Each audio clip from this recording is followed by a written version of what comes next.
नमस्कार मंडळी, स्वागत आहे तुमचं कानून मराठी या चॅनलमध्ये। तर आज आपण टॉपिक बघणार आहोत, भाड्याने घर देताना किंवा घेताना काय लक्षात ठेवायचं, रेंट ॲग्रीमेंट, डिपॉझिट, घरमालक किंवा भाडेकरूंचे हक्क।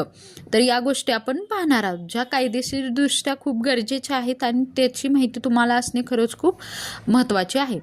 तर समजा एकदा असं झालं, राजेश नावाचा मुलगा म्हणजे तरुण मुलगा पुण्यात नोकरीसाठी गेला। आता आपण बघतो की आपल्याकडचे बरेच मुलं मुली हे पुण्यामध्ये जॉबसाठी जातात।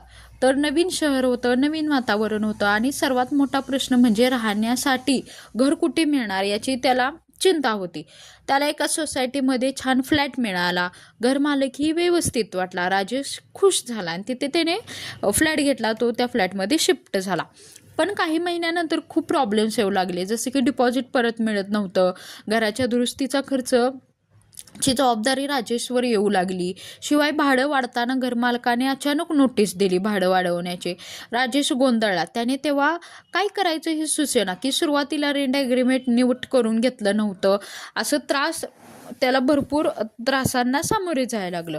तर त्याने जेव्हा फ्लॅट घेतला सगळ्यात आधी, तेव्हा त्याने काही गोष्टी लक्षात ठेवणं गरजेचं होतं। ह्या असं आपल्यासोबत देखील होऊ शकतं।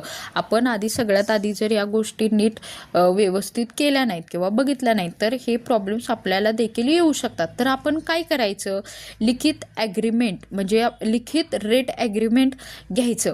फक्त तोंडी बोलून राहायचं जाऊ नका, की असं तोंडी बोलतात की हा आपण हे करू ते करू, असं नाही। जे काय असेल ते रिटर्नमध्ये लिखित असणं गरजेचं आहे।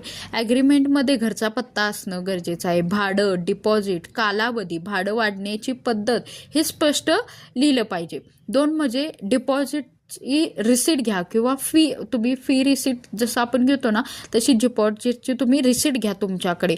घर मालकाला कॅश दिल्यास रिसीट जरूर घ्या किंवा ऑनलाईन ट्रान्झॅक्शन करा। किती डिपॉझिट, कधी परत मिळणार हे करारात लिहिलेलं असावं। 3 म्हणजे हक्क आणि जबाबदाऱ्या स्पष्ट असाव्यात, की पाणी, लाईट बिल, सोसायटीच्या चार्जेस कोण भरणार, ह्या गोष्टी आधीच क्लिअर झाल्या पाहिजे, की कोणत्या गोष्टी तुम्ही भरणार, कोणत्या गोष्टी ते भरणार। दुरुस्तीचं काम कोणाची जबाबदारी येईल, फ्लॅटमध्ये एखाद्या गोष्टी बिघडली आहे तर ते दुरुस्त करण्याचा जबाबदारी त्या राजेशची आहे की घरमालकाची आहे, हे आधी डिस्कस झालं पाहिजे। हे सर्व करारात नमूद केलेलं पाहिजे।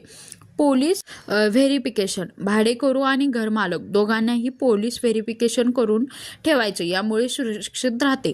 नोटीस पिरियड, घर सोडायचं असेल तर किती दिवसाआधी सांगायचं, किंवा एखादा प्रॉब्लेम असेल आणि तुम्हाला जर शिफ्ट करायचं असेल तर त्यांना आधी किती दिवसाआधी